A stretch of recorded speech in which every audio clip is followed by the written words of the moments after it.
Okay, this is Misery Loves Company, a weekly social reading series hosted by miserytourism.com. Every Friday, we welcome outsider and transgressive authors to share their work. So, so we're going to get started tonight. First up is Rick Ward, and I will put a link to the piece in the chat. Thank you for the forum. Appreciate it. Yeah, hey, Rick, this is your first time reading, right? My first time reading, yes. Spectacular. Yeah. Well, the floor is yours. Thank you. Thank you. This piece is called Shitty Daniels I Have Known. Daniel V. beat my friend Joe on the regular, knocked the hearing out of her right ear, and sought custody of her child, even though he's not related biologically. Daniel M. made a terrible remix of Depeche Mode's song World in My Eyes that was used as the backbone for the terrible 5.1 surround sound remix. Ugh. Daniel W. has the mind of a 13-year-old Peckerwood in a 40-year-old body, lives on fraud and benzos, convinced my ex to reveal my deepest, darkest secrets, and is inexplicably a better man than me on every other scale by which a man may be measured. Daniel S. Actually, never mind. Dan Schneider School. Daniel H. stole my friend Danielle's car, repeatedly ran over her leg, and did so much property damage to my favorite no-tell motel that it had to close forever. Danielle Z. insisted that French toast be made with le pain perdu and powdered sugar, smoked all my meth, and planted a cell tower emulator in my nightstand so the shadowy cabal she represented could read all my iMessages. I'm not sure this last part actually happened. Daniel S. molested all those kids on a set of Saved by the Bell, allegedly. Daniel L., this stand's pretty cool too, actually. He did not hold it against me when his girlfriend wanted a three-way with me and has never brought it up since, unlike me just now. Daniel, content to stay a background character in his own book, The Strangest Book of the Old Testament. What a jerk, prophet, whatever. Daniel B., a runabout.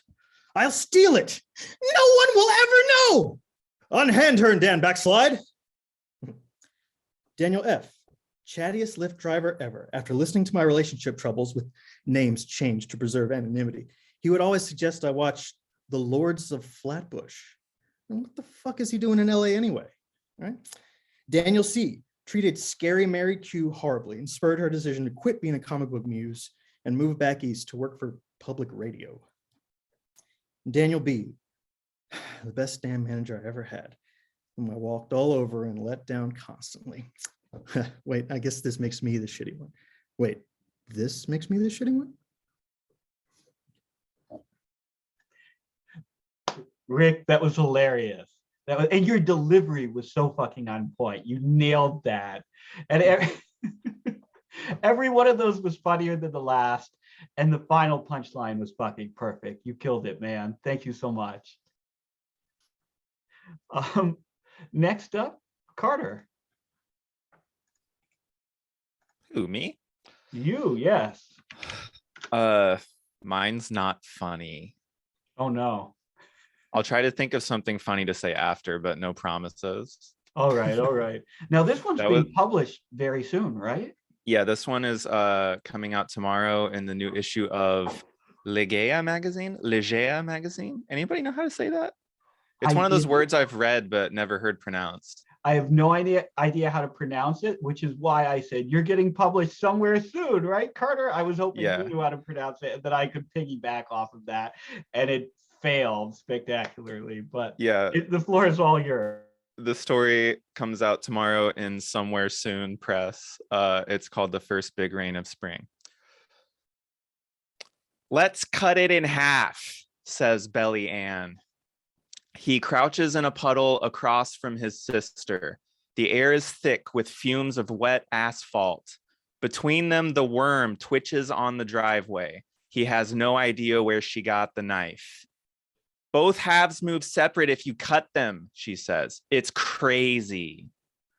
He watches the pulse of its rings and the way its snout nubs onward. His socks are soaking wet in his light-up shoes. He pokes at the worm as it inches along. I want to bury it. I want it to live in the dirt. What? She opens the knife and hands it to him. It feels too heavy in his fist. Come on, cut it. It's like a dissection. It's like science. Don't be a sissy. I don't want it to die. It doesn't have a central nervous system. It doesn't even know it's alive.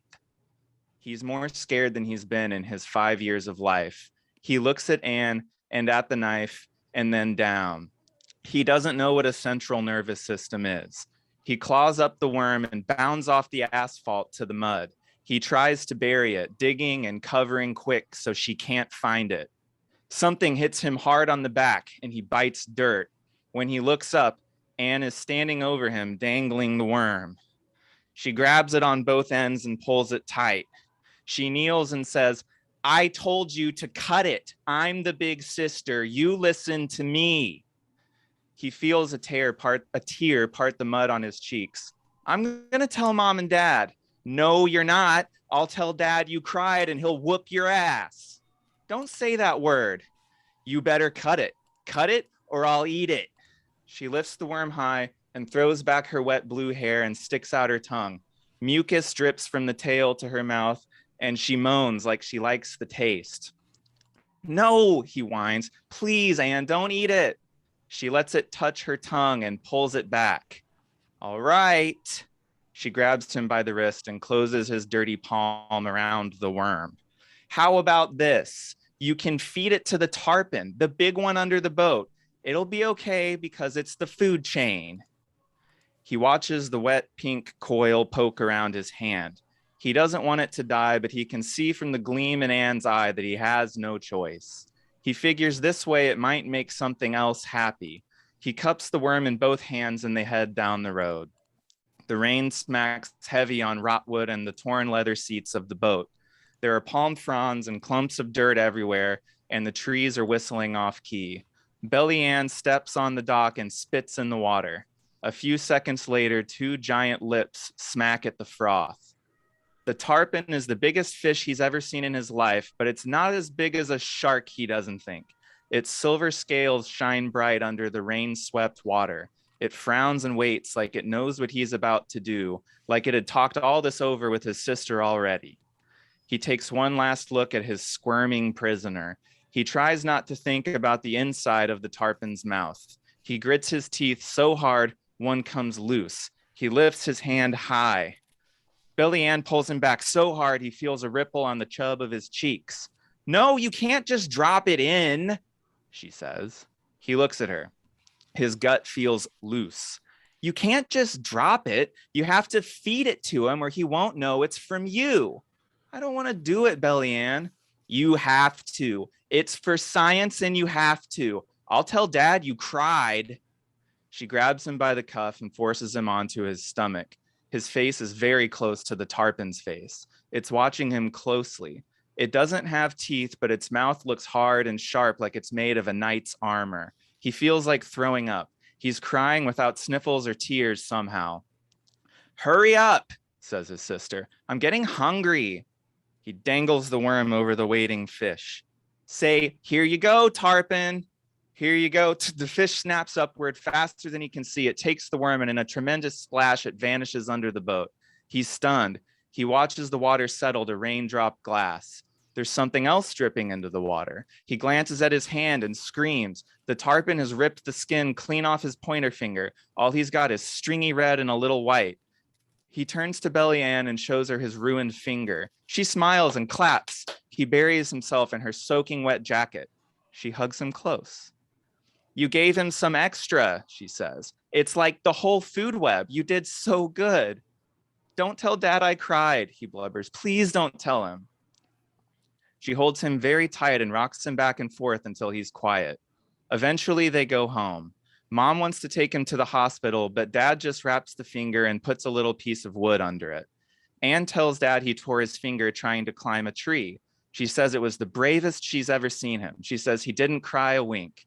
She doesn't stop smiling all night. In the morning, more rain summons more worms to the asphalt. He sneaks out at sunrise while everyone else is asleep. He checks over his shoulder. He picks them up one by one and buries them in the mud as deep as he can get them. Then he slips back inside, washes his hands, and crawls into bed.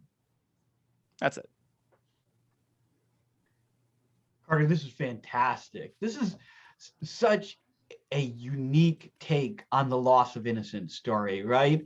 Like it's such a small act that's captured here, but you like so perfectly understand the psychology of the child, right? Like the intense like moral significance and emotional significance that can be wrapped up in like a single small act, and the way it unfolds at the end, like the way that the price that he pays, right, in flesh and blood for like his transgress. I don't know. It's beautiful. It's beautifully realized. It's a great piece. Oh, of art. thanks guys. Thank you. Yeah, I really like the kind of lingering specter of a dad and or punishment in general. Just it's kind of hovering over it in the end. Yeah, it's just, wow, Yeah. really good. Yeah, it's fantastic. Thank you, Carter. Up next is Josh.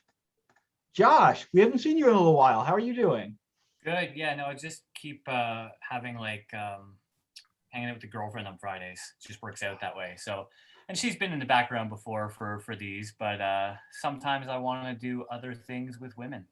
And I'm just going Fair to enough. so I part of this was read a long time ago. And then I've added and changed quite a bit. So I'm going to reread it because it's quite different and from what I read here. And also part of it is kind of dedicated to Kobe Bryant, this being so close to the 2-year anniversary of his death. I actually thought that this was going to be read on the anniversary of his death. I got it wrong. So didn't mean any disrespect to was he Black Mamba? What was his nickname? Was it Mamba? What was his? I don't know. Anyways, I want You to say it was should know Black. that. Well, but so yeah, here it's called Cheers. Jake stands at the line and calls out Kobe as he takes the fadeaway jumper. He's been working on his form and it shows. The release is a thing of beauty. The shot traces a perfect arc as it sails towards its target. Then there's the familiar clang. The mustard is off the hot dog. The empty beer can ricochets off the rim of his overflowing recycling bin. Fucking helicopter parent. He curses the late NBA All-Star Kobe Bryant for the bad bounce. Picking up the discarded can from the kitchen floor, he watches the dregs pool in the dirty grout. The Kobe thing could be bad karma. It's the 2-year anniversary of the chopper crash that claimed his life. R.I.P. Good thing Jake doesn't believe in karma. But karmic retribution or not, he's been overcome lately with the creeping sensation that he's headed for trouble. It's got nothing to do with fate. It's not about destiny. Superstition disgusts him, an intellectual. It's more that, well, if you're playing in an arena of misery, the game has its own rules. Chess matches don't end in tackles. Rugby rivalries aren't settled by conflict mediators. There are certain parameters. Or maybe it's something more precise, like arithmetic. Basically, Jake's pretty sure he isn't going to like the sum of his decisions. And yet there are more pressing things to worry about right now, like the empty fridge. Craft beer lives here. A block letter banner announces the sale of alcohol. It's hanging from the grocery store's modular, non-committal facade. Glass panels and siding, the temporary permanence that defines so much of Toronto's former boroughs. The banner has been here since 2017, before Jake moved into the neighborhood. That's when the Ontario government gave up its monopoly over liquor sales. Back then, it was a novelty to grab a six-pack from a supermarket. Now, even 7-Elevens are applying for liquor licenses. Crossing the parking lot, Jake's reminded of his journalism diploma, still on his bedroom wall, growing in irrelevance concurrently with the banner and, like it, less and less likely to ever be pulled down with each passing day. He imagines the banner and his diploma in a race toward total obsolescence and feels a competitive edge. Kobe. Jake puts on his mask and catches his reflection in the store's entrance. It's taking a while to get used to the blonde. Last week, on an impulse, a thought that it'd be nice to see someone different in the mirror for once, he had his mom bleach his hair. In response, Sasha sends him a meme. It has a picture of Kanye West with blonde hair, and Pete Davidson with blonde hair, and other celebrities with blonde hair. And they all share problems like addiction and personality disorders. And Sasha tells Jake he'd be in and out of rehab constantly if he were famous. And whoever created the meme has a name for the hairstyle. Crisis Platinum. In the tiled lobby where the shopping carts are kept, another customer is berating the store's greeter. The greeter is inexplicably wearing an elf hat. The long flaccid tip swings like a ponytail as he shakes his head. The customer apparently doesn't want to wear a mask indoors. It's a violation of his personal freedom. This kind of thing has been happening more and more lately, but Jake can't understand why. He loves wearing his mask in public. With it, he can say whatever he wants to people, and they'll never be able to identify him later. Kobe. He decides, independent of the dozen beers he's crushed while playing hours of NBA Live 19, that he's not going to stand for this egregious abuse of the working class. The desk job he's held for the past 5 years hasn't corrupted his values. He is still a progressive, isn't he? Yes, there's no way he could be party to this, so he speaks up. Hey, Bub, he says. He's been incessantly calling people Bub ever since learning the pejorative last month. It was in a Raymond Carver short story he'd read about a blind man who keeps calling a non-blind man Bub. It seems to confuse people mostly. They don't know what to think, but they're pretty sure they're being insulted. The not knowing part is Jake's favorite, the minutia of chaos. The customer, who Jake now notices is a 6'4" tall dude with a shaved head and a neck tattoo that is both vaguely Germanic and somehow menacingly avian, looks over. He's gone too far to stop now, so he follows his initial volley with something less ambiguous. The rules apply to you too, so why don't you just shut your mouth and move along?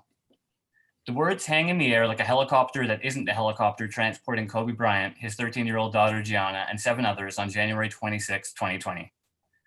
Jake can almost see the seconds ticking on a jumbotron.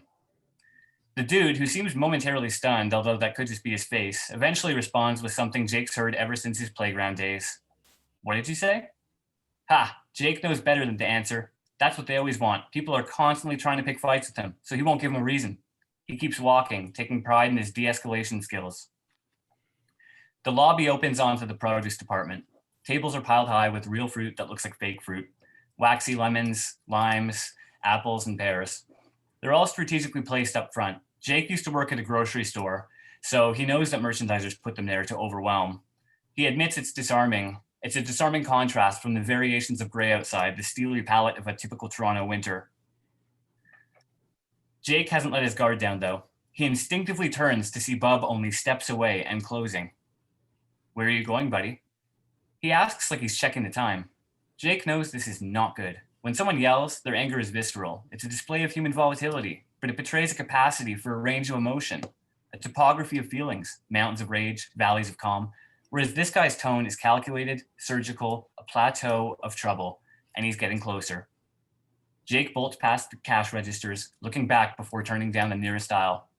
A couple clerks seem to have stepped in the guy's path. Essential workers, Jake thinks. Jake procures his beer and grabs a bag of Kraft Tex-Mex cheese shreds too. The processed dairy product is crucial in maintaining his sanity. He eats like a degenerate, like it's a chore, but the shredded cheese saves him from complete despair. With minimal effort, sad scrambled eggs, one of the few things he makes, have flair. They're served au gratin. And the bowls of chili that his mom includes with her monthly care packages are instantly elevated. He sprinkles it on delicately, like a gourmand. It's also pretty good to just eat fistfuls of it right from a resealable bag. Jake knows he's a hypocrite. Using self-checkout lanes is anti-union. He's helping major corporations transition to full automation. But after the earlier scene, it's probably best to keep human interactions to a minimum. He rings through the cheese and beer and heads for the exit.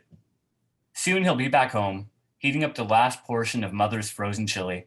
He can almost taste the melted layer of cheese shreds, see it bubbling as he sticks his spoon into the bowl for another bite, until he realizes what's awaiting him by the shopping carts. The dude's grinning. Again, Jake blows past the cash registers, and again the proletariat intervene and save his ass. This time, though, something's palpably different. Most people he knows are willing to overlook a one-off. Isolated incidents face less scrutiny, but this is Act 2, and Jake is starting to get looks. Maybe he's the problem, they seem to say. A cashier catches up with him in the ethnic foods aisle, where he's retreated behind a display of old El Paso taco kits. I have no idea what you said to him, but he's pissed, she tells him. Jake tries to explain how he was just standing up for one of her coworkers, but she's not hearing it. A colleague of hers joins the huddle, so he tries a different angle. Honestly, I was just reaching for the hand sanitizer when all of a sudden that man just started shouting and running at me. Jake tells them that he understands how hard the pandemic has been on everyone, not just essential workers, that perhaps the guy is simply in need of some mental health supports. Is there perhaps a hotline or something? The teenaged employees glance at each other. The colleague speaks next. He explains to Jake that while his assailant has already been escorted out of the building, he remains prowling the parking lot. He won't go away, he says. Then the store manager arrives. Jake's ushered into the store's back room where the receiving platform is. The sight of a power jack annoys him. At his old job, they never let him operate one. He had to move pallets with a manual pump truck. He briefly questions his loyalty to these proles, but his thoughts are interrupted by the colleague who pulls open the reinforced roll-up door with a grunt. Well, he says, you should be okay now. He doesn't sound so sure. Jake reaches out to shake his hand and then remembers about the global pandemic. Thank you for your service, he says, instead stepping onto the corrugated steel loading dock. Essential workers, he thinks. The door thunders shut behind him. He's alone. The night sky is dotted with little pulsing lights. Everything looks like a constellation. Satellites could be stars, but they aren't. From where Jake stands, it's hard to care about the differences between atmospheric pollution and celestial bodies. And anyway, he can't tell which is which. Or it now dawns on him where his new friend is. The alley is narrow, and if he were to suddenly appear, Jake would be cornered. Brandishing his bag of cheese and beer, Jake bolts for the road at the far end of the alley. Leaping off a curb, he shouts out, "Kobe!" A few months later, Jake's at the pub near his apartment. He's a few pints in. The government's relaxed pandemic measures. Mask wearing is still enforced in restaurants, but only when you're not eating or drinking. Josh hopes that the pandemic has normalized mask wearing enough that he can just continue to wear his forever. For the last half hour, Jake has been talking books with the bartender, Bailey. Whenever he comes here, which is often, and she's working, which is most of the time, it's like she'll only let him connect with her cerebrally, that she'll discuss ideas but won't get any closer. Jake can't imagine why. Turns out, Bailey also loves Joan Didion's novel Play It As It Lays, so Jake's got lots to say. He's absorbed. When he asks Bailey what's the significance of the hard-boiled eggs in the novel, she walks off to check on the other customers. She probably didn't hear the question. He sips from his fourth glass of Coors. Jake doesn't objectify women, but if he did, he'd be thinking about Bailey's perky tits, her small tight ass, her top knot, the dirty white of her keds. If he were to look around, he might catch a glimpse of two crescents of ass, mostly eclipsed by Bailey's cut-off jean shorts. Instead, he's thinking she probably has something really incisive to say about the hard-boiled eggs. Hey, Blondie. Someone along the bar to the left calls this out, and it takes a moment for Jake to register that it must be directed at him. He's been blonde for so long, he's almost forgotten about it. As he turns, his face is met with a sort of resistance that sends him to the floor. Sprawled out, a voice that seems familiar but Jake can't place reaches him from above. Cheers, bub. And that's it. Josh, I want to flatter this piece. I want to tell you how much I love this piece. But first, I need you to pronounce flaccid correctly. Not happening. Flaccid. Look it up. We know this. We've been there. This fight is not over, Josh. The flaccid thing I'm is willing like to the guy accept- getting This decked is at the this bar is at the an end of the American story. It's this gonna- is an American English reading. All right, I have an English degree. You're saying it wrong. No, look I it went up. to- We've already been. What do you mean look it up? I went to school Every for major this. dictionary. Every major dictionary agrees with me. However, I will admit. Yeah, in Canada, yeah, you guys add an extra letter. to the Merriam-Webster, color. dude. Oxford English. Look up Oxford English. Cuck. Yeah, the one that they publish in Canada for you. Ugh. Anyway, I should have. You know what? I should have just not even. I should have just said it the wrong way. Josh, okay. I wouldn't take okay. away from the art. Josh, I do want you after we're done here to Google flaccid pronunciation, because I think if you do, you'll find that Google says flaccid, or well, that's kind of halfway between what we're both saying, isn't it? Because you're saying flaccid. Flaccid. and Look up I'm Oxford. flaccid. Look up OxfordReference.com. Oxford. Yeah, we live in America. Oxford holds no fucking value here. It holds like American conversations. I wanna Josh, hear what- come I to wanna hear what Kiko Croatia. said. No, Josh, come to Croatia. Oxford recognizes both flaccid and flaccid. So Yeah, but the primary. Look up the dates. Look up the no, dates. the primary is flaccid actually. No, it's not. Okay. The strongest military in the world says flaccid. Guys, stop. Okay. Yeah, Josh, and, I do actually want to talk about the story that you read, though, because you read an earlier version of this story, correct? Yeah. Months ago. And this version has been fleshed out quite a bit, right? This is a Yes. massively expanded version. And I think this is a way richer and way better version than the version you read before. The version you read before was hilariously funny and very pointed, but you get so much deeper into the psychological nuance and complexity of like your shitty narrator here. In that story, in the previous version, as I remember it, he was kind of a jerk, right?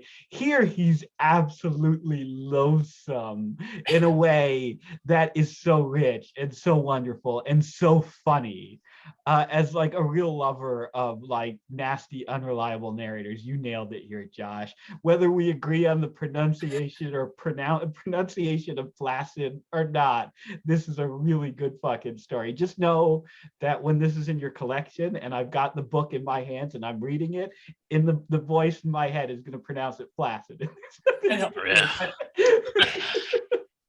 But no, Josh, this is wonderful. Is this going to be in the collection? Yeah, it is. And I just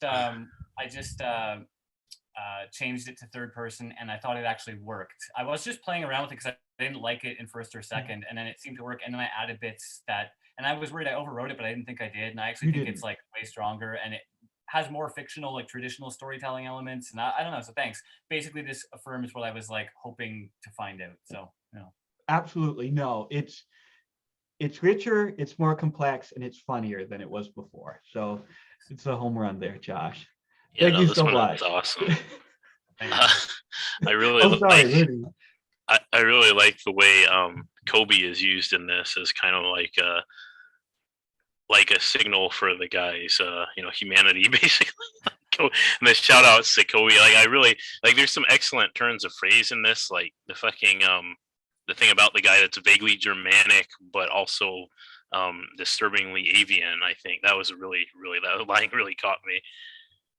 no, thanks a lot. Yeah, actually, I do the Kobe thing at the office before he died. Whenever I was shooting like paper into like waste bins and missing, and I'd always be like Kobe, and I kept doing it right after his death, and like people actually didn't like it that much, but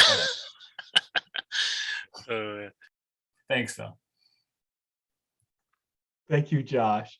So Keith is up next.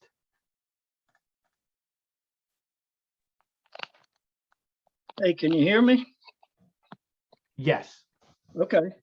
Cheers. Anybody needs a drink, now would be a good time.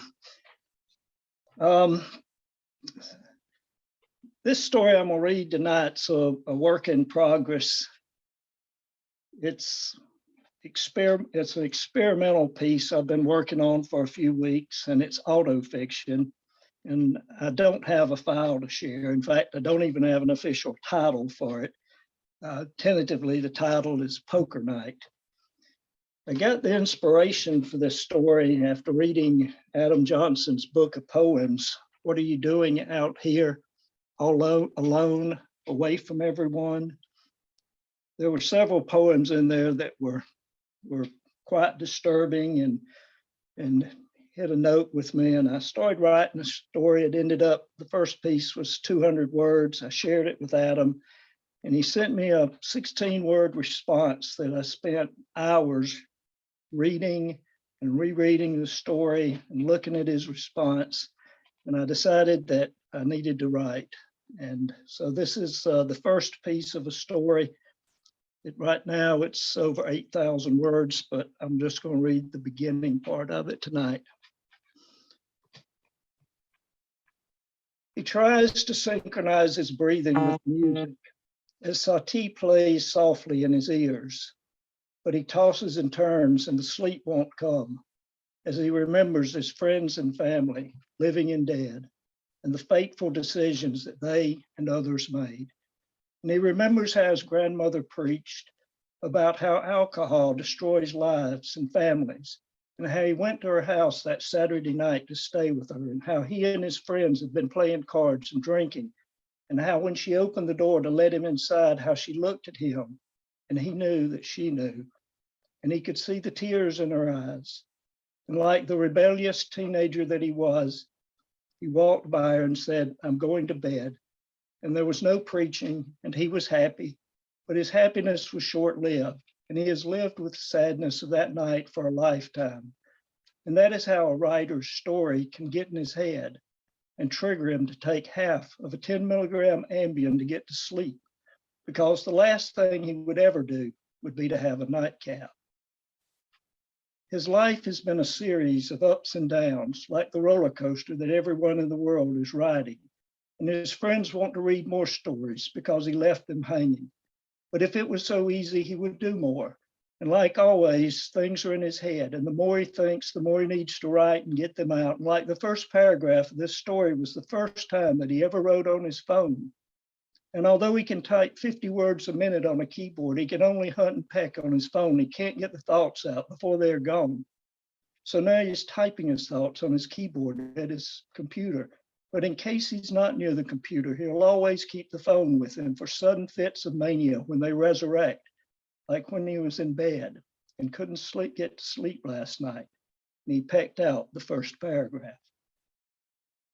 He wants to tell more, and he needs to tell more, but what he needs to tell about is what sent him into the madness last night, and what he is afraid to write about because of all the hidden demons that will reappear in his mind, and he's very scared.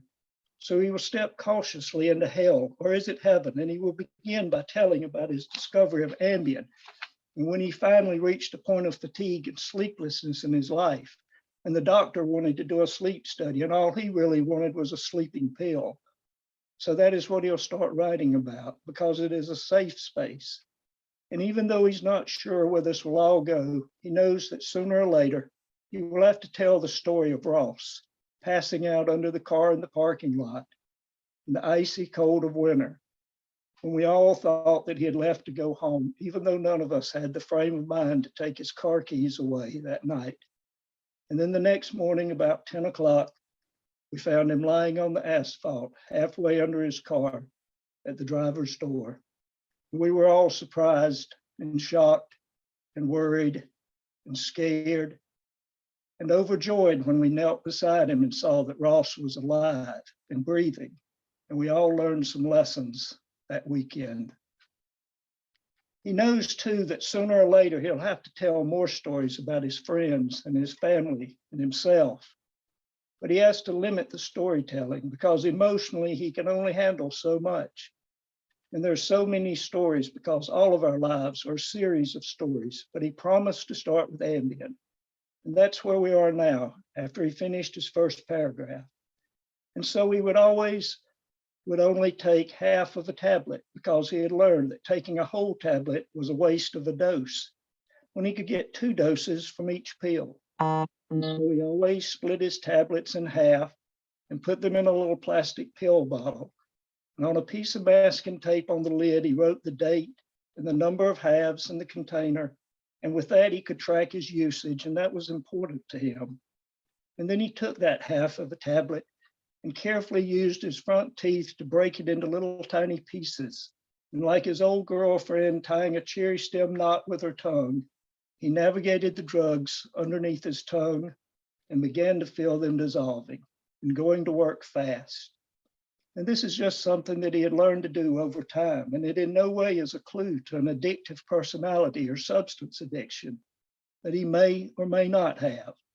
And then he hears a few more notes of the music of Satie, and like magic, he would be drifting off, and his last thoughts would be of cherries and old girlfriends and the wonders of drugs. He was maybe 9 years old on that New Year's Eve in 1960 something when he and his daddy spent the evening at the pond house at the farm.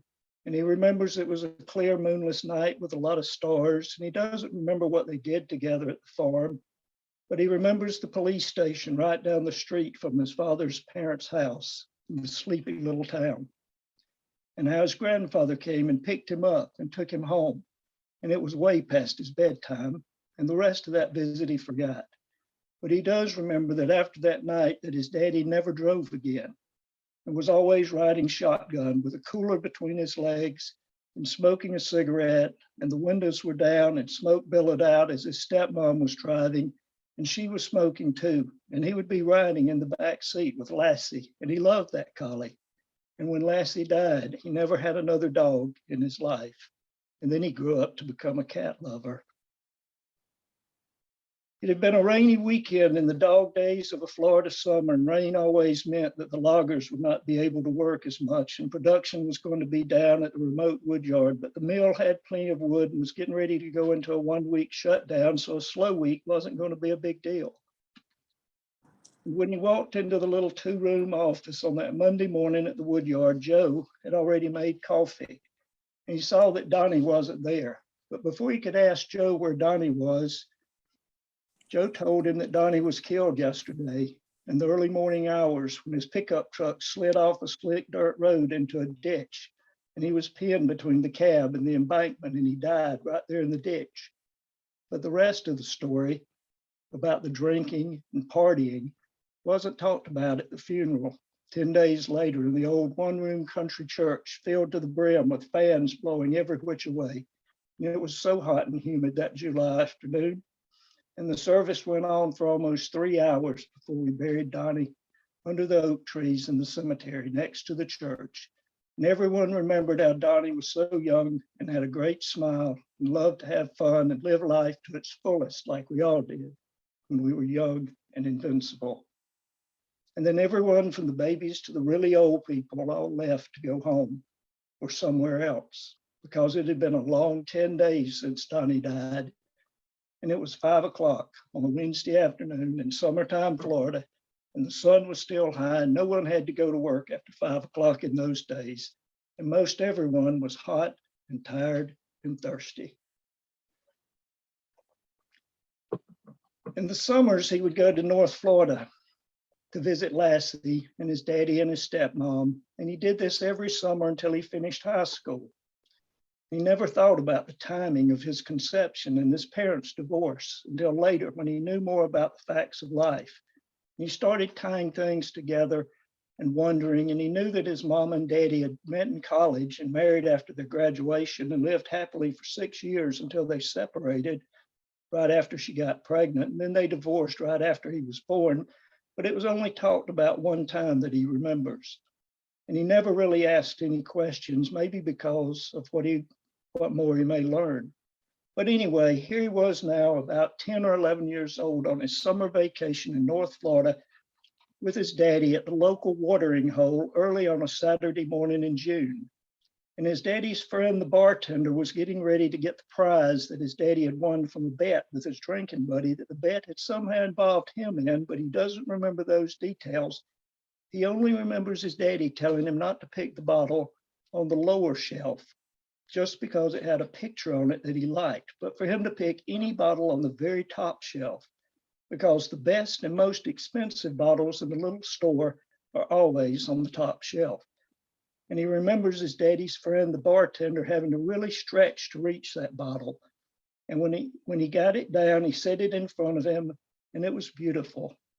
And when he tried to say the words on the label, everyone in the bar laughed, but he paid attention to how the words were spelled, because every Friday in school, he always won the spelling test. And he was pretty sure that no one in his class could spell Chevis Regal. The bedside phone rang just before sunrise on a foggy May morning in Northwest Florida. And they knew that something bad had happened if the phone was ringing in the darkest dark of early morning. And his wife picked up the phone, and he knew that the news was not going to be good. And she held the phone a little bit away from her ear, and he listened as best he could, trying to hear over his racing heartbeats. And his wife's friend told her that Mark had died at the town hospital after an accident a few hours earlier when Mark was driving home with his friend George riding shotgun. and a guy nicknamed Jaybird was coming in the opposite direction. And Jaybird was allegedly drunk and crossed over the center line. And it was on the hill right past Club 90 and just before the courthouse in the little town. And Mark was really tall and thin, and his forehead went into the top frame of the windshield and his chest into the steering column. And George was in the passenger seat and only hurt his knee. And George got a settlement and took all the money to Vegas and blew it all on partying, and then came back home and lived an unsettled life. And Jaybird died instantly. But nothing much was said about the details of the accident because, for various reasons, some things seemed to stay quiet in that little town, but we all knew.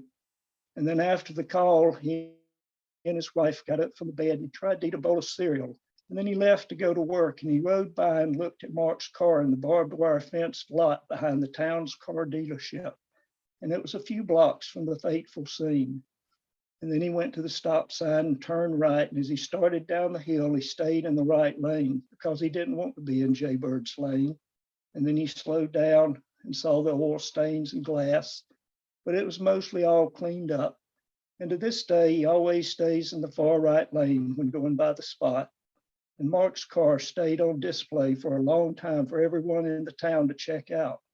But Jaybird's car was taken to a junkyard north of the tracks. And 10 days later, his wife went to Mark's wake, but for reasons he doesn't want to tell about, he'll just say that he had an unsettled day alone in the woods, thinking about life and death and other things, while his wife was at the wake. And that night she told him that there were mostly all girls at Mark's wake because most of his buddies said, when it's your time, it's your time. And they didn't show up for the wake. And he was puzzled, but not puzzled.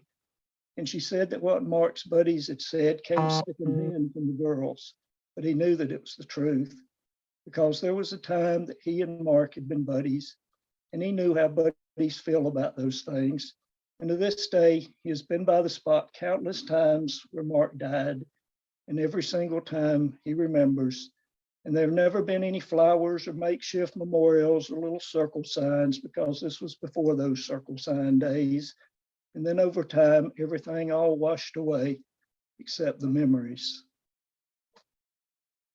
He started having doubts about why he was writing all of these seemingly disjointed stories that he knew no one would ever read.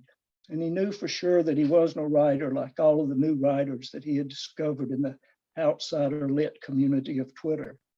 And then he remembered his old college roommate who was 4 years older than him, and how every morning Henry would get out of bed naked and start prancing like a peacock around the dorm room, helicoptering his porn star privates. And Henry's favorite saying to him was always, "Grasshopper, take the pebble from my hand," which was from an old TV show that he doesn't remember anything about, other than many years later, the actor in that show that played Grasshopper died from whatever that word is when a guy masturbates in a closet and tries to hang himself to get some kind of a better feeling at orgasm or whatever. But what he was trying to say before this rambling was that he really wanted to be a good writer. And he was picking up lots of tips and advice from his new writer friends. And since he was always looking for and taking pebbles from their hands, he decided to see how he was doing with his story according to the internet. So he Googled how to write a short story. And the more he read, the more he realized that he wasn't doing much of anything right, according to Google. But then that's the internet. And what does the internet know? And then he remembered Henry saying, and this is not his roommate, Henry, but his favorite writer, The Tropic of Cancer, Henry, saying that if he was writing for the masses, then he was doing something wrong. And with that, he knew that he was right on track. And his writer friends were right on track. And he felt really good about his writing. And then he put his phone down and went back to sleep. That's it. Keith, this is phenomenal. This is absolutely fucking phenomenal. I was choked up for large parts of this. The way that you capture like the texture of memory, especially like the memory of death, you know, the way that like you remember one death and then like it's the way you carry like a tapestry of the memory of death around with you in your head, right? The way that you have all of these interconnected thoughts that flow so beautifully and delicately into each other, and the richness and detail of each one of these memories, and the way this is constructed, and the way that it keeps getting more and more personal and more intense and more powerful, and then it gets really funny just when you think it's gotten so deep and dark and sad, you get to the part about Carradine, right? Autoerotic asphyxiation, excuse me. And it suddenly becomes funny again. And then it ends like, I don't know. It's so rich. It's so rich, Keith. You should look at what people are saying in the chat, because everyone fucking loved this. And hopefully you'll keep working on it, and hopefully you'll share even more with us in the future. Well, I appreciate it, William. It's been quite an experience, and that was about 25% of it, and it has evolved into many more stories and many more paths, and I just don't know, not sure where it's going to end, but it's been quite an experience in writing. I appreciate it. No, what Keith, I just want to say, sorry. Keith, I just want to say, you and I exchanged emails, and I've seen some of your other work that I really love. This, you talk about this evolving. This blows. You have evolved so much as a writer. This is such pure poetic prose, and completely, and it's just it's amazing. Josh said that he said something when you read the comments, reminded him of Sherwin Anderson, and I thought that was great, because I thought you were creating, I don't know if you're familiar with Sherwin Anderson, old writer, Hemingway, I've heard of mentor. Yeah, but you're creating your own Winesburg, Ohio here, Yeah. Winesburg, wherever this is. It's absolutely brilliant. Congratulations. I mean, you stepped up your game. You didn't step it up, man. You talk about Kobe. Well, Kobe didn't really slam dunk that much. You slam dunked this, man. This was a slam dunk. Congrats. I'm so excited. So excited. I appreciate it. Thank you. Thank you, Keith. Thank you so much for sharing that. And definitely you need to share more. As Blick said, every time you share something here, it just keeps getting better and better and richer and richer. So yeah, you need to have the confidence to come in here just like you're the equal of anyone else here, because you are the equal of anyone else here in talent and ability. And in some ways, like in terms of like the amount of life that you've lived and the amount of knowledge you have to bring to this thing, you're richer than anyone else here. So definitely keep presenting your work here, Keith. This was phenomenal. Yeah, thank you very much. I appreciate the chance to read it, and I appreciate Adam's inspiration for the story.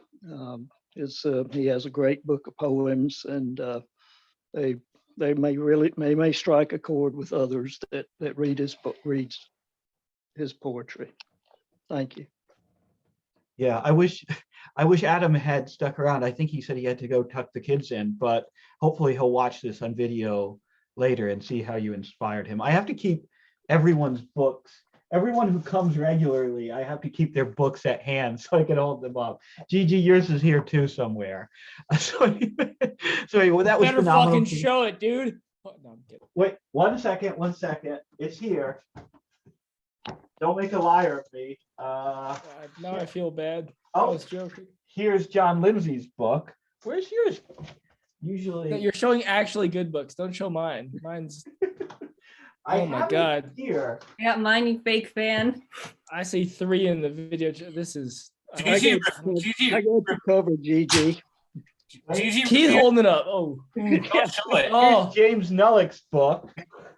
fuck you, William. I got my hitters over Yeah, here. where? Hold on, one second. Oh, I love you guys so much. Thank you. Be Thank right you. back. Much love.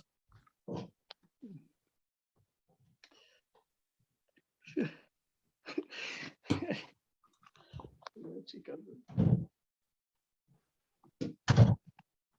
Okay. It was in the other room, but it's here, Gigi. I Is have the it. other wait, William? Is the other room the garbage room? The garbage? Josh No, is it's talking shit because I don't follow him. This is out of No, control. it's because he won't blurb my book. Gigi refused me. We had a Zoom after party call, and it was 2 a.m. and I was smoking mini cigars in my apartment, which I regretted, and he told me I would regret. And I asked him earnestly to blur my book, and then he had some weird autistic reason. Well, not technically. I shouldn't say It that. was extremely autistic. How dare you? I'm not blurbing anyone's book. Oh gosh. Okay. Well, thank you so much, Keith. And you. up next is Keko.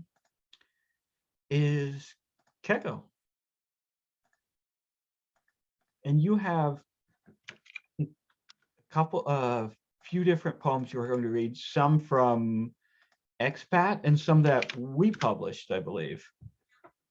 Yeah.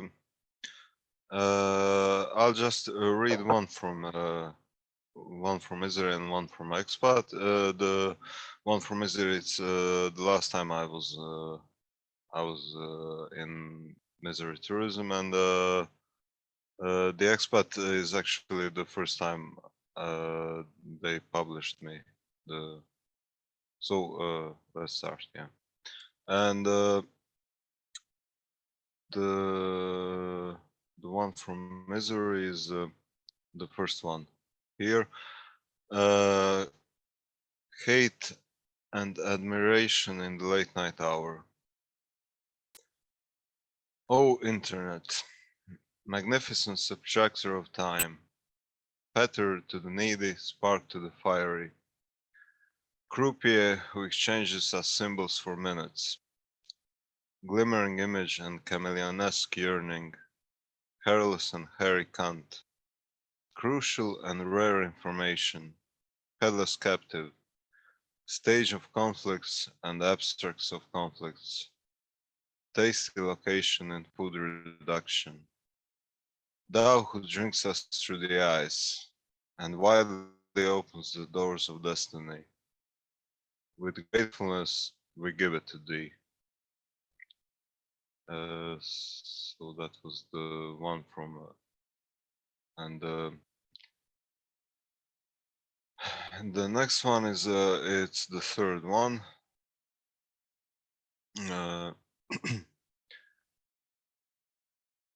It all started with that excellent copy. We will remember our time as being able to take all the punches and call each other's names in an ecstasy of pain. I saw grapes sunbathing on a slope. I saw hair drying on the wind. I saw whatever you want me to have seen. Everything is limited except grief. This was for focus, the rest is for the public. And you could walk through the vivid images of punching back, calling them by their surname. There are no specifics in expressing frustration virtually, no empathy towards bleakness of dying online.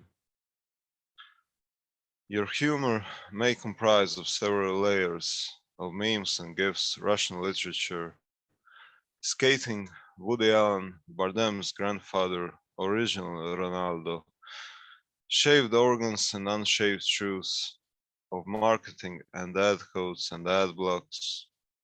It's that simple. You want to take that bus to the city center, but you can't run for it painlessly. Society, as important as it could have ever been, wants to give you a medal for your pain. The medal is made in China, and you think of Sargalin because it's Asian, but more importantly because it's on your YouTube playlist. Today loves Babel, Rebel loves today. There's no king. Tarkovsky died, Blake went to heaven, Plato was enslaved. Instagram fisherman doesn't have to wash his hands. His fish are all pictures. Instagram fireman will be attacked by that hater whose profile wasn't loved. although it was true, while no true fisherman, we want something to grow without our effort. The balance just hurts. A long piss came to the rescue. So that's it. I can see why you chose to read these two poems together, because it's a shame these two poems weren't published together, honestly, because they pair so perfectly. Like, they're both these odd, like, poison nostalgia poems about the internet. And you write so, like, beautifully and so mystically about the internet in a way that I don't see most of the time. Like, poetry about the internet or writing about the internet is fixated purely on, like, the superficiality of the internet, like the duplicity of the internet. And you have some of that in here. But what's remarkable in your internet poems, though, is like how, like, folkloric they are, like how mythic they are in their scope and in their dealing with the internet, almost as like this spiritual realm that you enter where you could be seduced or you could be tricked. But there's this level of, like, magic and mysticism at play that you just don't see in a lot of internet writing, and I dig these so much. Of course, I dig them because we published one of them. Yeah, thanks. Yeah, I see internet like some kind of mythical, magical, beautiful creature, Yeah. beautiful demon, actually. Oh, that's a great way to put it. Yeah. The beautiful demon of the internet. Yeah. That could even be, if you're going to do a collection someday, Beautiful Demon would be a great title. Thank you so much, Keko. Blick is up next.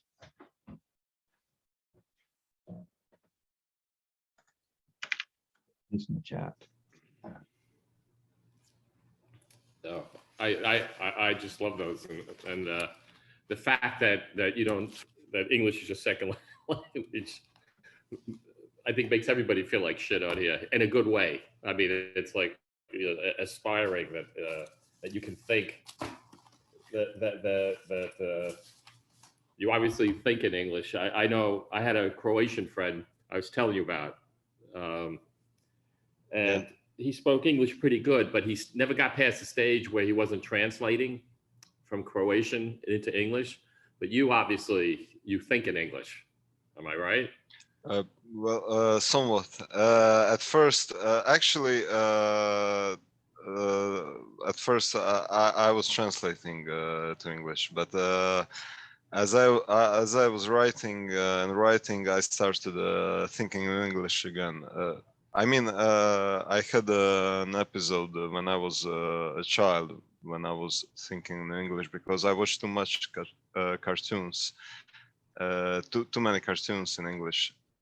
Oh my God, that's the basis of a great essay. How you develop your poetic sensibility through cartoons. Yeah. Wow. That's you got a whole nother thing.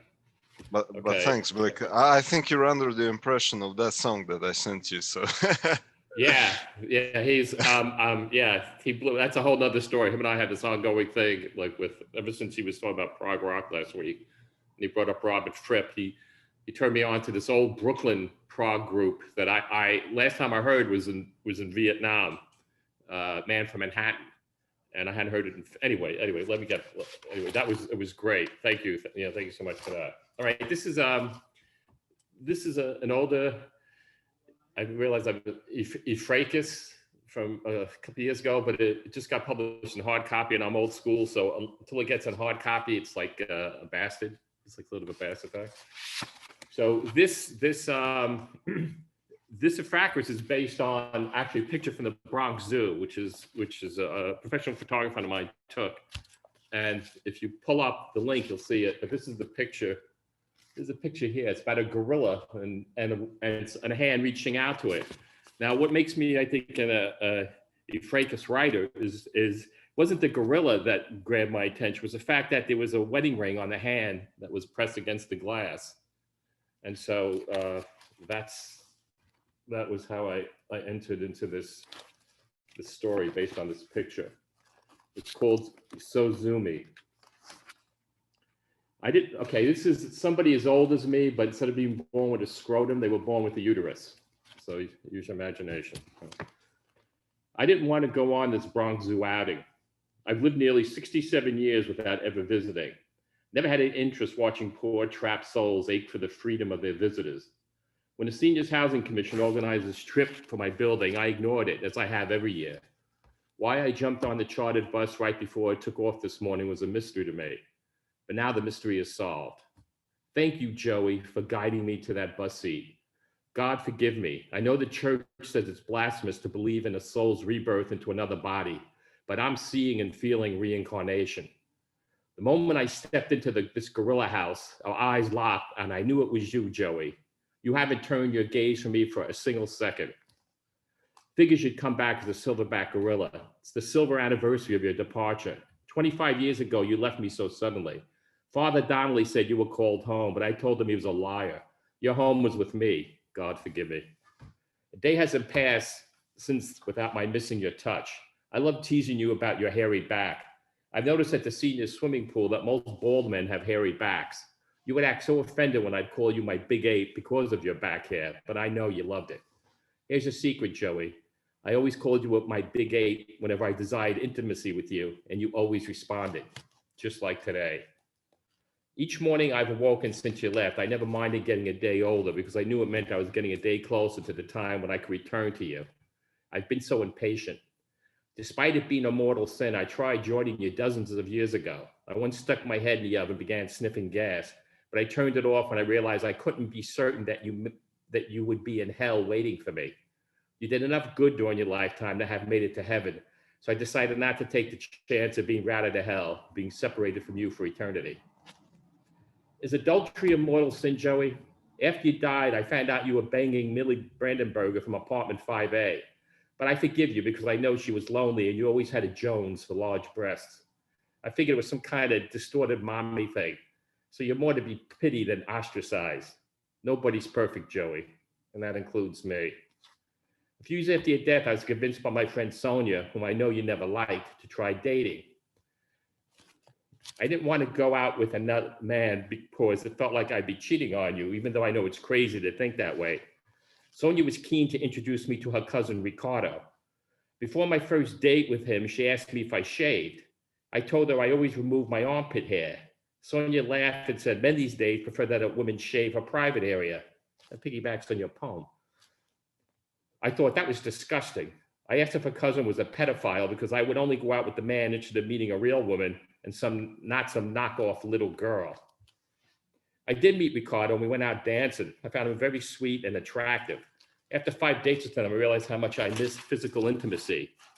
Before my first date with him, I bought a Lady Remington razor and shaved down there, hoping to make myself more appealing to him. When I looked at myself in the mirror before taking a shower, I felt nauseous and totally exposed in such an unnatural way. Reminded me of what you told me when you were a boy taking judo lessons and how you felt after you took your first after-class communal shower. Everyone seemed circumcised, so you believed that you were the unnatural freak. I refused to see Ricardo again until after my pubic hair grew back, but by that time he found another woman and I decided I was too old to date at age 44. What upset me so much about shaving was I remember how much you loved and admired what you called my luxurious bush. You always teased me about how much fun it was exploring my lush forest in order to discover its hidden treasure. So now you live in an artificial bush enclosure, Joey. Are you enjoying it? Have you ever wondered why I switched my beautiful engagement ring to my right hand before reaching out to you today? When I noticed you would sometimes move your wedding band to your right hand, I asked you why you did that. You said it was because you're left-handed and it was more comfortable when you wrote up all your claims examiner reports. But there's a thing called the internet now, Joey. And when I looked up on computer why people switch wedding ring hands, it said it was a code that meant although the ring wearer was married, it signaled to others he or she was open to cheating on their partner. The sign on your cage says silverbacks live with a harem, one male and multiple females. I changed rings because I want those monkey sluts in there with you to know I'm available if you still want me. I know it's stupid to feel jealous right now. Was Millie the only one? Did you feel caged with me, Joey? I heard a woman whisper to a friend that silverbacks have the smallest genitals of all apes and are extremely jealous. That sounded so much like my Joey. I adored your jealousy because it proved how much you loved me. I think the reason I've missed you so much these past 25 years is that you were always such a mystery to me. I'm scared to leave this monkey house, Joey, and afraid to come back. When I leave, will your eyes follow me to the exit? What happens if I decide to return? What if I come back to visit you and you completely ignore me? Would that mean that everything I'm feeling and know to be true right now is a lie? Should I take that chance, Joey? Is this the work of a loving God who understands my sorrow, or Satan teasing my lonely desperation? Do I risk losing this joy by being selfish and demand you pay the same attention to me for a second time? Or should I just be content with this loving encounter? Farewell and thank you so much, Joey. This has been an exhilarating experience for me. When I leave your gorilla exhibit and push open the door, for the first and only time in my life, I'm going to walk out into public feeling like an alpha female. Thanks. Flick. That piece is so funny, but it's also so oddly sweet. This is such like an honest piece about love, isn't it? And to like unconditional love too, because so much is revealed in this piece. So much, like Joey seems like he was a real fucking schmuck, right? But yet, like her devotion to him, her like benighted or whatever devotion to him shines through this piece and provides like what's otherwise like a really slapstick and hilarious piece with a real sense of like heart and intimacy that I'm envious of. This is a really good one, Blake. Thanks. Thank you. Yeah, I want to ditto that. The heartfeltness of the piece, it really shines through. Like all the it's such a weird like idea, like the but the idea of like seeing him everywhere, seeing him, that type of idea, basic idea that you take and then put into this like monkey house story. Like, it's so good. It's like really convincing, and it's really like just feels really genuine. Thanks. You know what's funny was I loved William, your piece in The Last Estate, and I just because I'm a fracas nut. I always like to put images in with it, and the image I put in with yours was actually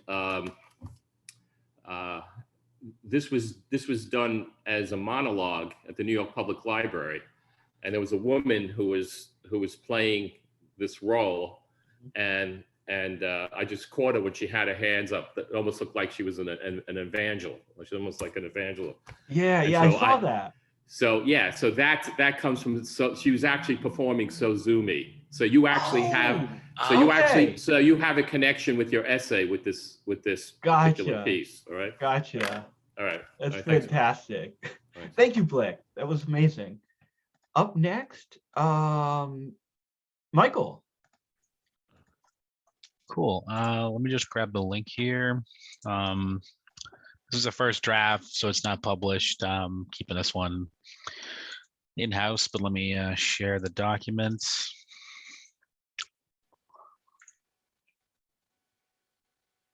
Hold on a sec. All right, there we go. Cool. Yeah, so just I guess by way of preface, I wrote this draft today. My travel plans to Boston were scuttled by the huge blizzard currently hitting. So this was kind of inspired by that. The Valley. A historic nor'easter scuttled our plans. My partner and I are in Boston to see a good band at a well-known spot with some college friends, but the looming snowstorm kept everyone else out of the city. We'd arrived at night early and camped out at an all right quality chain hotel in Cambridge, close to the Charles River. The blizzard entered the city while we slept. In the morning after I showered, I left the room and walked to the end of the hallway where a window overlooked the river. Big white patches covered the icy Charles. Our hotel stood by a bridge and a faint spotlight on the other side winked at me from Soldiers Field Road. A few hours from now, we should have been taking our car across the bridge, then left into the Riverside rush to downtown, the blitz quick dash that had excited me from my first visit as a boy growing up just outside the city. I was home, and though the air burned cold, it was familiar air, my air, but now the city was all but impassable. We ate at the So-So breakfast bar and went for a short walk outside, but the blizzard's bite felt like icy horse flies, and before long we gave up. Back in the room, we took a scalding shower together and then surrendered to the family-friendly drone of the hotel television. The sky, a gray rectangle between our two-thirds shut curtains, darkened as the short day closed. Why don't we take some of the acid? I asked. Seriously? My partner asked. We were going to dip into it tonight, weren't we?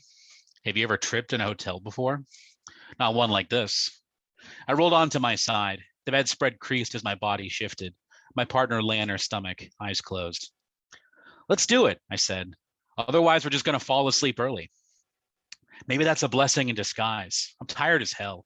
Come on, just a hit apiece. We don't need to go full lizard mode here. My partner opened her eyes, rolled over, and sat up. She was nude and goddamn beautiful. She asked me, just one hit? Have I tried this acid? It's the good shit from Steve, really mellow stuff. You'll mostly feel like this glow inside of you. My partner reached for the TV remote by her legs and then scratched her thigh with it. It's very tempting, she said. Then she said, all right, fuck it. While my partner dressed, I grabbed my copy of Arthur Edward Waite's The Book of Black Magic from my backpack. On page 37, I found the square of tinfoil with several tabs of acid inside. I remembered from Steve that each of the hits was technically a double, so using a small razor blade, I sliced one of the tabs in half, placed the book on the dresser, and dropped the 2 half tabs onto the cover. My partner exited the bathroom, brushing her hair. We should have brought extra blankets for this, she said. Also, you're going to call room service later. That seems fair, I said. As was our long-standing custom, we took our respective tabs, touched them together, and then dropped them on our tongues. This was the 5th time we tripped together, fairly seasoned transcendentals. Our last trip together was 3 years earlier, at a festival in Greenfield, pulsing like nervous messages from campsite to crowded field to star-crazed heaven, held to the earth only by the riggings of our hands. We stashed our phones and my watch in one of the drawers and waited. At the window, I opened the curtains and stared at the dark humps of buried cars in the parking lot. Snow frenzied at the bubbles of light around the LED poles.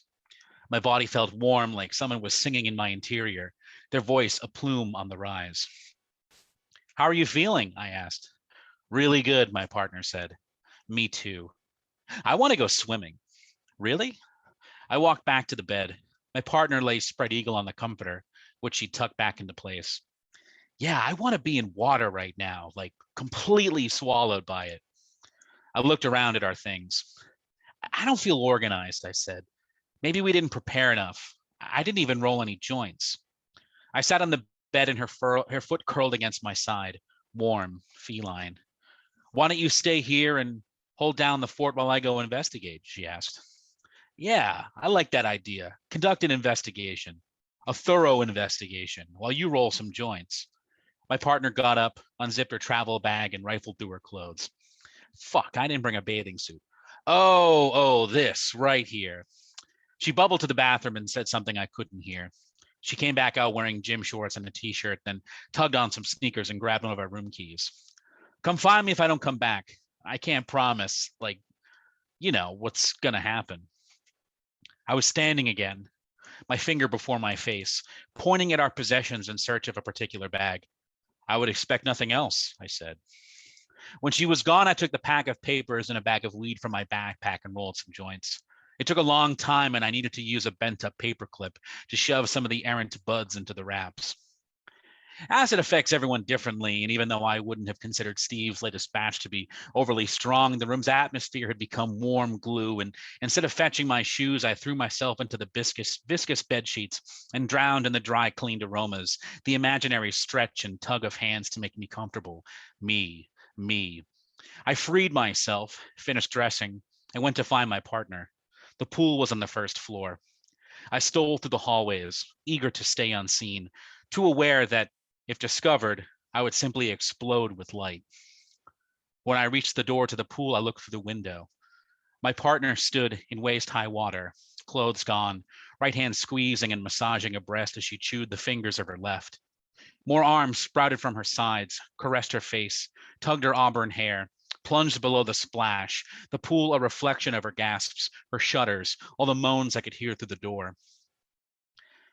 There is a place in every acid trip that each person must travel alone, a valley, a rebirth, that some people simply don't make it.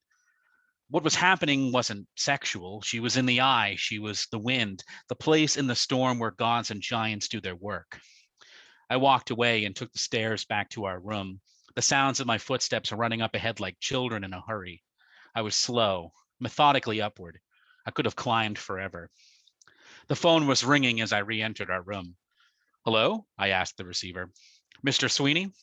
Yes. Hi, this is Jeff at the front desk. Could you come downstairs? You're well, there's a situation involving your wife. Of course, I told Jeff. I'll be right down, Jeff. Whatever you think is best, Jeff. Thank you for informing me, Jeff. I hung up the phone and looked in the mirror. I've heard a lot of jawboning about how to navigate communication with those who aren't in the throes of a trip, tactics, certain topics to avoid, methods for avoiding the inevitable scream or whisper. I keep it simple. Just pretend you know exactly what you're doing, especially when you absolutely don't. Downstairs, I found my partner wrapped in a towel on a lobby chair. On the TV in the corner of the room, a reporter stood on a beach in Provincetown, bleached by camera light as the snow lunged like an endless horde of bees. My partner looked up and smiled. Two men in suits stood near her and turned around as I approached. What's all the trouble? I asked, stooping my voice to mimic my father.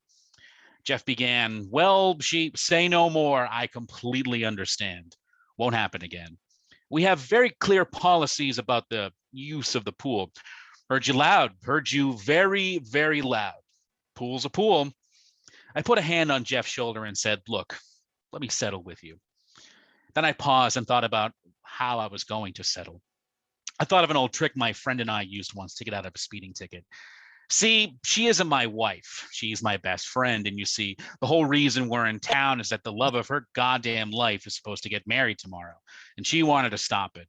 And me being her best friend, I came with her, for mental support. And now the storm has wrecked everything, and she doesn't get the chance to try and win them over. Win over the love of her life, I mean. Wow, said Jeff. So she's a bit upset tonight, and if she was violating the pool rules, I can assure you it was an accident, and will, I held up my hands as if between them they held the entirety of our lives, up to a sole judgment. Okay, just don't go in the pool for the remainder of your stay, he said. Done deal, I said, brushing by him and scooping up both my partner's hands. I led her to the elevators. Once we passed the door, she threw herself against me, and I held her, and we didn't speak. When we got back to the room, she took a shower, and I sat on the bed again. I wondered if this was it, if I'd made it through the valley myself. Then it was easy, all downhill. The time slippage didn't matter. The palpitacious leaps the heart might take didn't matter. Whatever hungers or sorrows or soul fears dogged us didn't matter. The trip would simply throb and glow us until its death. I knocked on the bathroom door and then opened it. Hey, my partner said. How was the pool? I asked. Absolutely incredible, she said. I stared at myself in the mirror and then asked, want to go for a walk? Smoke a joint or two? Yes, she said. Yes, I do. Once she was finished, we donned every article of clothing we possessed, gathered up the joints, some bottles of water, our wallets, and left the hotel through the front door. The wind nearly toppled us. The roads were empty, and we battled across the bridge and over into Boston. Passing the joints between us proved impossible, so we each smoked our own. And through the chop, I followed the crunch of her boots and the delicious tendrils that drifted away from her. Boston always feels bigger than it really is, and we soon found ourselves at the venue of the good band we'd planned to see. The place appeared deserted, but the door opened when we tried it. Inside, we dripped on the floor and peeled our layers away. A few people hung around the bar as the good band played a set on a small stage. We inched to the front of the room, exhausted and hushed. It felt like we discovered a remote temple in the throes of worship. When the band finished their song, the lead singer grinned at us. Hey, look at these great people braving the shit to come see our show tonight. Let's give them a hand. Applause glittered behind us. My partner turned and bowed. Since you came out all this way, why don't you pick our next song? I looked at my partner. I truly had nothing. This was a band she liked, so by association, I liked it, but any personal passion between us was truly hers. My partner approached the stage and waved down the singer, who squatted so he could listen. They exchanged some words, and after a few, he looked at me and grinned. Then he stood upright and said, well, folks, looks like we're going to get a little weird and welcome our new friends on the stage because fuck it, nobody's here. Come on up, guys. The stage lights washed us as we climbed the steps and traded melting snow for sweat. I felt every shred of myself blasted back as the light struck me, feeling its true speed. The band struck up a rowdy song I sort of recognized, and my partner seized the mic. The other band members gawked at me. I ignored them and waited for her cue, tracing what felt in the music like an introduction. Then my partner burst into a soaring belt, consonants discarded, a holy uprise, a boundless escalation uncoupled from the song the moment she began. The band kept playing. I clasped my hand over hers on the mic and I followed her. The gap between us closed and our cheeks collided. My voice, no great talent, strained beneath its limits, but I kept following. Her tongue lashed my lips and I felt her shake with joy. We flew together. We were the wind together. We sang through the valley together. That's it. Michael, this is unlike any piece you've ever read here. This is stylistically such a departure for you, and it's great. Like, it's funny.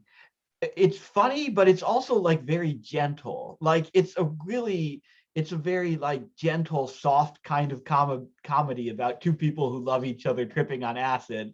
And I actually really like the fact that this piece doesn't go dark. I was kind of anticipating that there'd be a dark turn, that it'd be like that Dragnet episode where the woman gets high on weed and finds the kid dead in the pool or dead in the bathtub or whatever. Like, I was expecting like this to get dark, and it didn't. And I'm so glad it didn't, because it is just so, like, by the end, you're just so fully convinced that these two absurd people like belong together. And the way the like acid trip resolves itself is consistently kind of hilarious, but never gets like needlessly overwrought or you know what I'm trying to say. I'm kind of belaboring the point here, but I really like the way this piece flows, and I really like the way that it kind of unravels. I appreciate that. I think originally I thought of like, oh, well, maybe one of them runs into like someone who's been fighting with somebody, but then I was just like, I don't know, just make it kind of weird and kind of happy. So no, I'm glad you liked it. I appreciate No, I think that's the perfect choice. Like, I think like a gentle slice of life comedy about two people tripping balls is great. I think it's awesome. I don't think you see enough pieces like that, Thank you, Michael. Thank you. Up next is GG. Yeah, so I got 4 quick ones here. Should I go? All right, I think I saw a thumbs up. All right. First one is called drug commercial. Do you look at your shoes? Do you think faggot and these are faggot shoes? Then mumble that out loud. Faggot shoes. When you tie them up, when you're walking, when you look down at those shoes. Do you wander around your room before you leave? Try taking drugs. The fast ones like cocaine, Adderall, Concerta, Vyvanse, Ritalin, cocaine. You'll feel excited to walk in your shoes. This one's called The Grocery Store is on Fire. The people seem quiet, polite, miserable, but ready to help. Altogether, too nervous, shy, worried about problems, the problem, smiling back under a mask, then quickly join in. They quickly join in. Fuck, I can't even read what I wrote. This one's called World War I planes. They led to directions for war. People had to be shouted at, back on the ground. Throw your bomb this way, you idiot, because otherwise the bomb might catch the air draft, hit the tail, and ruin the mission. This is the last one. This one's called My Son's Third Birthday. I grab his ankle and swing his body like an axe, through the cake into the stripper. That's what I got. I see a couple smiles, so I feel happy. Sorry, Gigi, I'm still laughing about. I haven't written new stuff in like literally probably 3 or 4 years, so it feels good to finally do that. I've just been reposting old stuff, but yeah, it feels good to write new stuff. Gigi, that first poem the faggot shoes line resonated with me. And I'm going to tell you a true story. The other day, you know the stupid like pink Vans that I have, right? The other I would day, call those that, yeah. it was a Sunday morning and I was getting ready like to go to church with my parents. And I literally had the thought, I was like, oh, I can't wear my faggot shoes to church. Like word for word, and then it's back in the song. And You better put some fucking solid color shoes on when you go to church, boy. you Come gotta on. put you have to like put on some black, like dress shoes. Black or brown, that's it. If you wear white shoes to church, you're a fucking Catholic or something. Definitely can't wear pink shoes to church. But no, Gigi, I loved all of these were great. The World War II bombers one was funny. These were just, when you snuck one really, really kind, gentle little poem in there in between three that are just fucking riotously funny. It's good, Gigi. These are very good. This is very nice to hear because I only thought one of these were funny. But okay, thank you. Thank you for letting me read. You didn't think that the first one, the third one, and well, obviously you thought you didn't think the first and third ones were funny? I'm not sure which one I thought was funny. Okay. Come on, Really- now. Really appreciate the World War One, Yeah. like the passive aggressive kind of like, hey, like throw it this way, not that way, like drop it That's, here. just, that's literally just distilling like a history fact. I was like, oh, this is funny. 'Cause that was the first like actual like way people drop bombs. They just fucking lob grenades at a plane. So I'll shut up. I'm talking too much. No, you're great, Gigi. These were phenomenal. I You gave need you to- credit you for need being a to- military strategist, Gigi. And if you I'm see on a learning. thread, I was impressed. I gave you the Oh, creds. I'll read it. And Yeah, this is yeah, from yeah. a veteran, all right? Very good. Thank you so much. I'll take Gigi. it. You need to write more and you need to share more with us. I love you, William. So next up is Griffin's up next. Okay, fuck yeah, 1 sec. I gotta do some things, grab the link. Okay, so I have read this one on Misery Loves Company before, but it wasn't published then, and now it's published.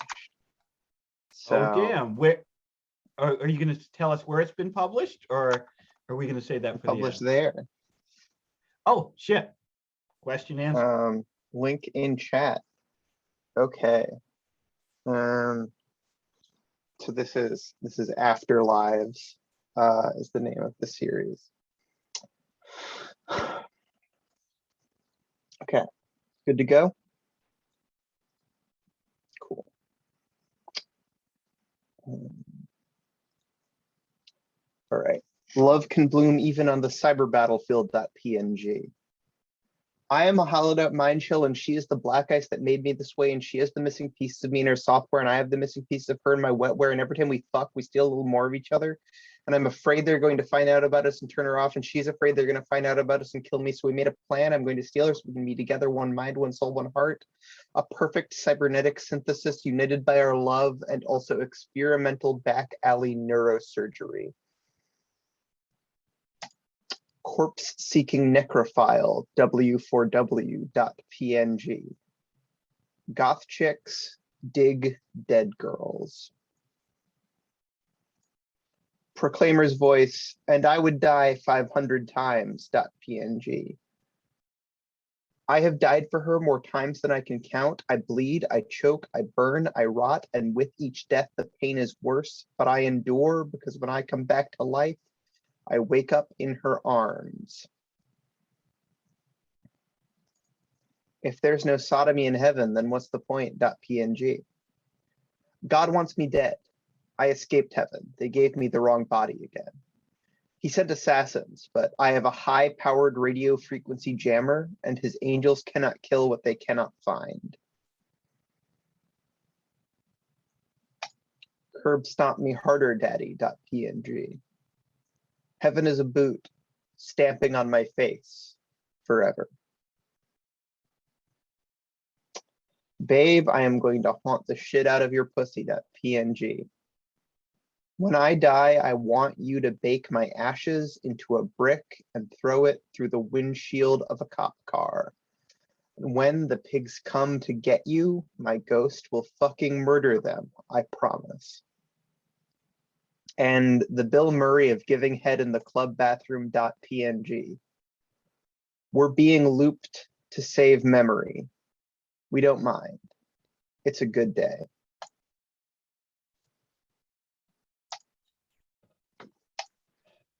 These are just as fucking good as they were the first time around. And I don't know if I like forgot some of the like .png names like over time, but every one of them slew me this fucking time again. And so are the actual images created with like, are they like AI generated or? No, they are pictures that I found on the internet. Oh, okay. You fucked up with GIMP or something? Yeah, these are good. These collages are so fucking good. They're just as good as they were before. Curb stopped me harder, Daddy. I probably just stopped laughing about that one like a few weeks ago, and now I'm gonna be laughing about it for another 6 months. But these are so fucking good, and I'm glad Feral Dub took them, and I'm glad they have like a real home now. That's fucking awesome, Griffin. Yeah, I really liked the last image and the way the words are like interspersed with, like the all rock and roll is homosexual. The all rock and roll is homosexual. Yeah. Beckett is very good. That is real good. It's so good. Hell yeah. Yeah. No, that was phenomenal, Griffin. Thank you so much. And last up tonight is Rudy. And Rudy, you have a fucked up game to show us, don't you? Yes. Yeah. Yeah. It's 10 o'clock. It must be the Rudy Johnson fucked up It's game time. hour. Let's do this thing. All right. Well, yeah, so I'm gonna have to share my screen for this because yeah, I don't have this networked or anything, so it's not really playable in a sense. But what this is a game called Political Compass Arena. Essentially, it's what it sounds like, a combination of the Political Compass and Quake 3 Arena, which are two things that don't really go together at all, but okay, I guess. So basically what it is the different weapons move you different ways on the compass. So like you have like a right-wing weapon that represents anti-abortion stuff that moves you to the right, to the absolute right, not the right of what you're facing. Because it's in 3D, it's in a first-person shooter, you'll see. But basically the things that take away are the different weapons move you different directions, and you play 4 different people who start in the positions that they start in on the the quote unquote real political compass. So it's about Mao, Hitler, Ayn Rand, and of course Gandhi, because every violent first person shooter needs Gandhi. So I'm going to share my screen and restart this here. Now, Rudy, while you're gearing up here, was the decision to include Gandhi in this based on that like glitch or whatever? Was it in the first Civilization game where like Gandhi would actually pinpoint suddenly? That's not a glitch. That's a feature of the game. Gandhi is like a fucking warlord. I know, like Civilization. I actually didn't really play much of the first Civilization game. I remember Alpha Centauri. That is my favorite one, and forever will be my favorite game in that thing of games. But yeah, no, it was just I just took the basic compass thing that they have on their website and just gotcha. Curious from that. But I'm going to share my screen now. Is that cool with everybody? Sure. Go right ahead. Roger. Okay, so the first thing, I'm going to try to get rid of this here, the thumbnail shit. So the first thing we have to do is we have a choice here. I don't know, can you see the files? Can you see my file structure here? Yes. Okay. So we can see the option. Yeah, so these are the options. Basically what this version of the game does. There is a playable version of the game that you can play with 4 human players. But to demonstrate this, I basically just took the game and transferred it into a version that parses a text file, and the text file is going to play the game. So basically, when it sees certain keywords, it'll turn this camera right, some will turn the camera left, and some will fire the weapon. So yeah, that's what happens. And there are also some special keywords that power up your abilities, so like quad damage from Quake or whatever. So we have a choice to make, I guess. Which one do we want? This is Das Kapital. This is Elliot Rodger's Manifesto. This is Gandhi's. Roger. Elliot Rodger. Okay, that's 1 vote for Elliot Rodger. I'll let other people get in here. So Hitler's Mein Kampf, Mao's Communist Manifesto, The Little Red Book, which features quotes from Mao, Rand's Anthem, which I think is the only public domain Ayn Rand book, and a thread from Stormfront.org called Blacks Equal Orcs, World of Warcraft. Oh, and the Unabomber Manifesto. Unabomber. Yeah, Unabomber. It's gotta be Unabomber. I'm hearing a lot about Unabomber, so I think we'll try that one. I'm gonna defer to the group here on this one. It must really, the fucking like ghost of Rand must be so disturbed by the fact that any of her work is in the public domain. Right, yeah, right. But so yeah, I haven't started it yet, but basically this one might start off a little slow, so I'll just get it done. And it's gonna fire the weapon a couple times, and it's basically, so like when you fire any gun, it moves you on the compass, but the shotgun actually moves you backwards because it's a shotgun. It's got kickback, so it's a special gun. And those so I don't think my mouse is going to work in this, but at the lower right hand corner there by the portrait, you've got like the damage bonus that your character has, because like that's how much they've moved in that direction. So if you move, so for example, Hitler has moved a lot towards libertarian, it seems, and so he gets a damage bonus to the shotgun, because of course the shotgun is a libertarian weapon, because got to defend the castle and shit. And right now it's Ayn Rand is up, and it looks like she's stuck in a wall. At one version of this, I actually had like people were like wall hacking and going through shit and going outside the map, but I think I fixed that, so hopefully, yeah.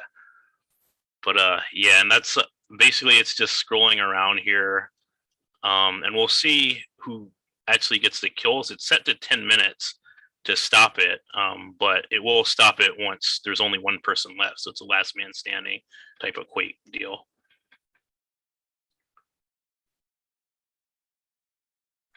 Now, the color of the text, does that indicate that they're firing? Is that why it turns red? Or Yep, that means they fire the weapon, the current weapon. So it looks like Hitler. Some of the words are keyed to make them fire? Yep, some of them, they're keyed based on basically suffixes of the word to kind of promote the most exciting words, I guess, sort of. Like, you got the isms, you've got like the the ists and stuff like that. A lot of those will fire, but a lot of other words will fire too, because I just needed a lot of guns firing. Shit popped off when the word environmental came up. I see that. Rudy, can I throw in a quick question? Yeah. Or just something, so a clarification for the audience that might be watching this. So the text that is scrolling right now, that's the Unabomber's Manifesto. It's gonna read through the whole Unabomber's Manifesto, and it's gonna perform actions based on what it's reading, the text it's reading. I knew I recognized what was happening on screen. I was like, oh, this seems relevant to the character that's been chosen here. Yeah. So Hitler just procced off his quad damage on animal, the word animal, because he was, the first animal rights activist or something, whatever they stand. He was a proper vegetarian. Yeah. He was meat at most of his meals. Right. I'm glad we're in the part where like Uncle Ted gets a little homophobic and talks about how leftists are evil. It's very good. Yep. They're all evil and gay. Yeah. Before this, I hadn't even read the Unabomber's Manifesto. I didn't know there was like any stuff like it's like he's talking about like basically like soy boy shit and like fucking like weird. It's like super weird. Like I don't know. It just takes a turn. They published his whole manifesto in a newspaper. That was a condition. I read it 25 years ago or something. Yeah. So you're saying like his manifesto has a wide readership, Blick? It had back in the day, because there was a big controversy of whether or not they should publish it. But he said if you didn't, he'd kill more people. I'm sorry. In Oh, shit. every Oh, shit, really? newspaper, or just like New York Times, or It was a New York. I think it was the Times or the Washington Post. One of the two biggies did it. Yeah. Jesus. Oh, no shit. That's Sorry, crazy. Rudy, please go on. No, it's no problem. I mean, I want you gotta have the table talk. That's it's a game. So looks like Gandhi and I think Hitler are the only ones left right now. So they're gonna have a grudge match to the death here. I'm not sure if they'll hit each other. But they're gonna try, I guess. Negro, yeah. So each of the weapons, there's actually that weapon right there, the bird-looking thing, is a gun that fires like tweets. So if it hits you, I wonder if somebody will equip it and use it. But basically, if it hits you, your screen will be flooded by tweets, which does nothing for these bots. But in an actual game with players, it would probably fuck a lot of shit up. Oh, damn, Gandhi might have one on Hitler here. 4 seconds. Is that Gandhi unloading on Hitler? Right That's there? Gandhi unloading on him. Yeah, it looks like Hitler had a lot of hit points. So I get it. Hit. Yeah. So the strat for this game would be like, if you move and fire according to what word comes up, you gotta really, like, eventually after a couple plays, you'll really know these words down pat.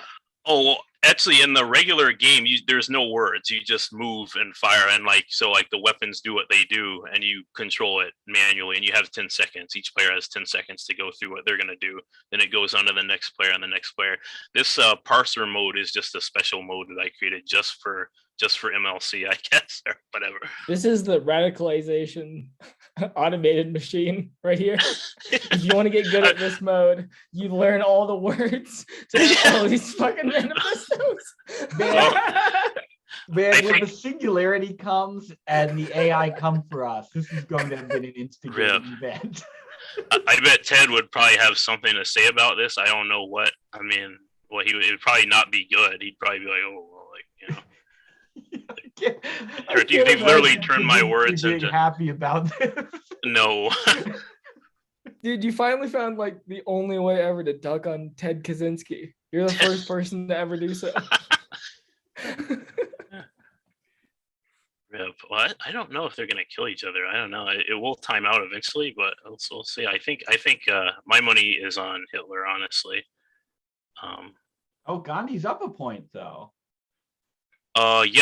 He's got more score, but it's the last person standing. So whoever finishes the other one off, we'll see if they can do it. It looks like they're just in the corner Seems now. like one of them is just stuck in a corner swinging a sword.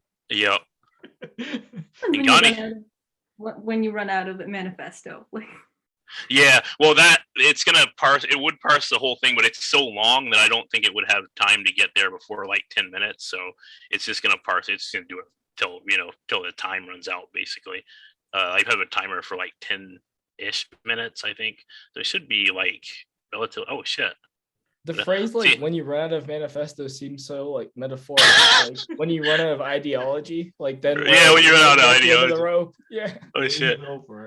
Looks like now I'm even more curious about what would happen if you ran the Elliot Rodger manifesto. That's like 100,000 words or something, I think. Oh yeah. See, it does cap out. It caps out, I think, at 70,000 characters. So like it's not gonna run the whole thing regardless, and it would cap out. It would probably take longer to read that than 10 minutes for the program, so it would probably cap out long before remember there being a lot of World of Warcraft stuff in there. Yeah, that was wild. Like the fucking Elliot Rodger manifesto is so wild and just bizarre. Come on, Gandhi, get him. You see, it looks like Hitler is behind Ayn Rand's ghost, so like he's actually like she's taking some damage for him, I think. Or somebody, yeah. He's using Ayn Rand's ghost to like guard himself. It's so bad. Wow, That's fascism really ridiculous. does lurk in literature. It literally. This is where it's lurking. It's lurking. It's lurking behind that ghost, just camping the body, basically. So Rudy, I have a question for you. Oh shit! Wait, did it just end? No. The score. So the score isn't a kill counter then? What? That is how many people they've killed. But oh shit! I think Gandhi just took it. Uh-oh. Uh-oh. Oh, or not. Oh no! Wow, he took that damage. Wow.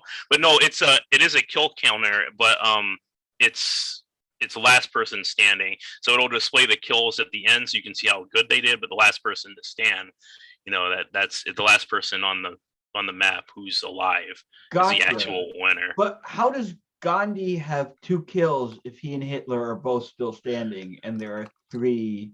That's a good question. Yeah, I think what happened. Yeah, Yeah. I think what happened is like these bodies that stay on the map is like they can be killed more than once. I think probably some So essentially they stop playing, but they're still. they stop.